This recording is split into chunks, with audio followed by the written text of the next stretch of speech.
Hey guys, I hope you're doing good and welcome to a video I've actually contemplated on making for like quite a little bit.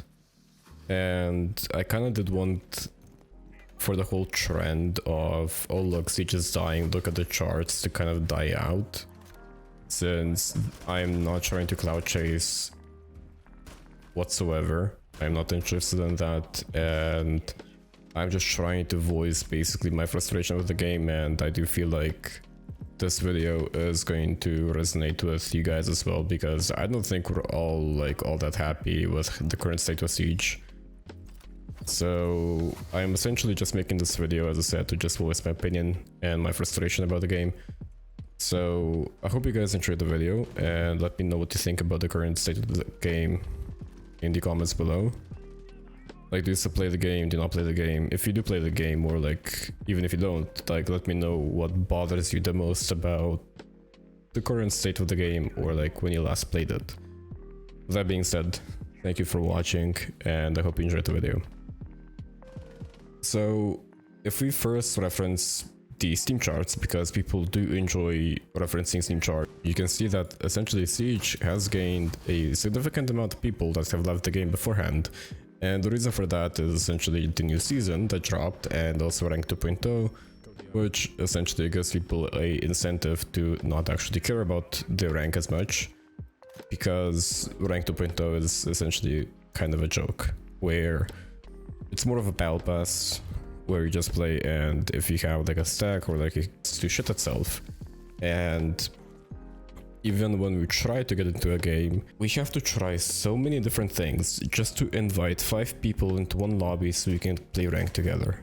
It takes us usually 30 to 40 minutes just to get a lobby going, and just hoping that something doesn't crash or somebody doesn't get like randomly disconnected. So that's the one reason why I think that the season isn't looking that good, and essentially year 7 is supposed to be like a Operation Health 2.0 kind of thing, where Siege is supposed to be going towards a more playable state, since they have addressed like a couple of things, like for example a screen shake and so on and so forth, like some very good quality of life changes that have been actually quite necessary. And although I am grateful for those, I still feel like the game isn't actually heading towards a direction where it's actually going to be like enjoyable to play it like every single day. So as I said, like one issue is essentially like the launcher itself, but at the same time we have the anti-cheat, which, even though that there has been some promises, or like they did say that they are like upgrading their anti-cheat, I do think that it's just not cutting it. We have so many different games, like we also have like different services, like Face It for example, which has their own anti-cheat, and it is the same like kernel level, like Vanguard from Valorant. Battle.eye is also essentially kernel level anti-cheat. But I don't know what they are doing, but essentially like it's just not cutting it at this point. Like we need to have like something different, like a higher, bigger anti-cheat team. And this is the part of the video which is kind of going to be maybe not so interesting for some of you guys, because it's going to be about articles which I'm going to reference, but I do advise that you basically stick around for this part as well. So there has been 2 articles that recently surfaced about Ubisoft and the company itself, and also Siege. And the first article is going to be from Game Developer, which essentially said that Ubisoft Paris called to strike after catastrophic communication from the CEO of Ubisoft. And I'm not gonna go through the whole thing, I'm going to just like pick out the important things.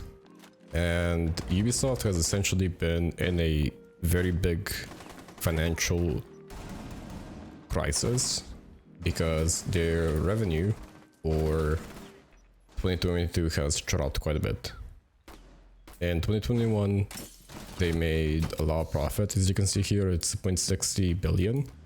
But in 2022 they made 2.37 billion, and that is a lot of money, especially for like a company like Ubisoft.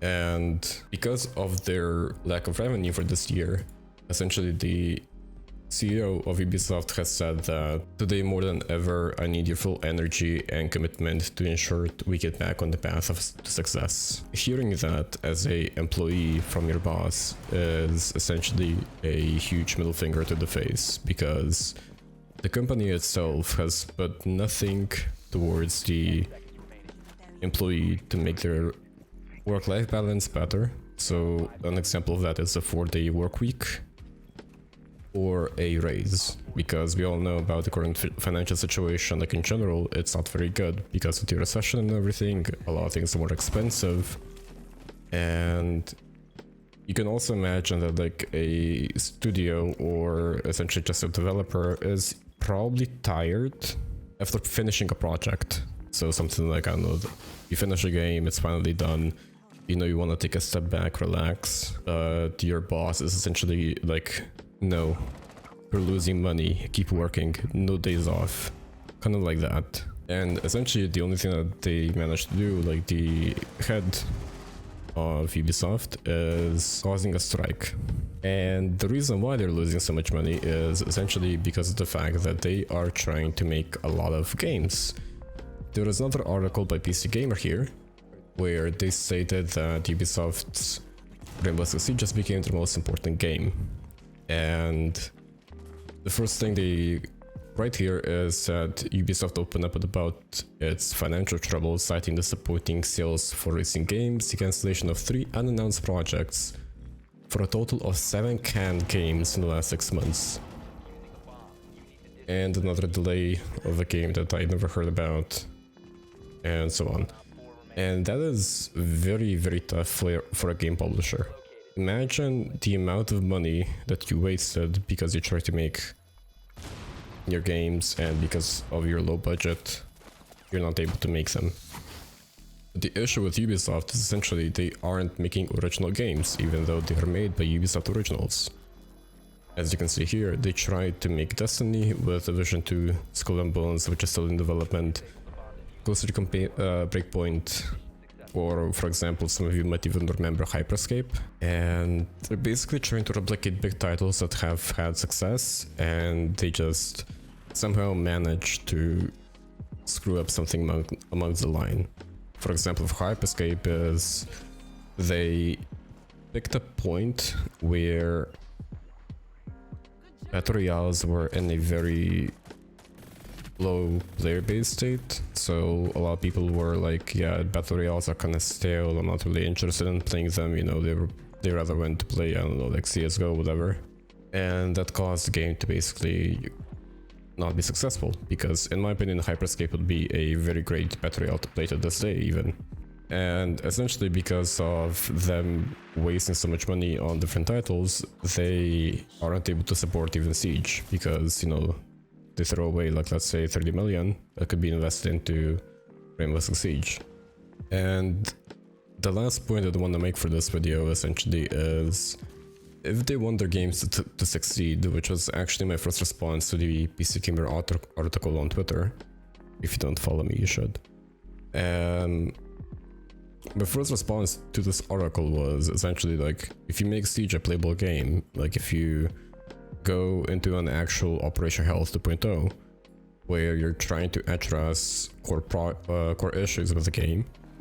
So, as I stated before in the beginning of the video, the launcher itself is in shambles at the moment. The anti-cheat is not very good.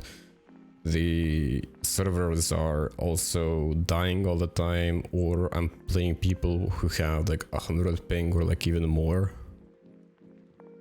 Essentially, you fix Siege and your future projects will actually be more sought after from your player base. Because I'm gonna give you an example. If you have a shop and for the past 2-3 years you've been selling products that are malfunctioned, people will not be interested into trying different things that you're making. So essentially, you fix your product, you make your customers happy, and they'll be more likely to actually try out different things that you're making. I hope you guys enjoyed the video.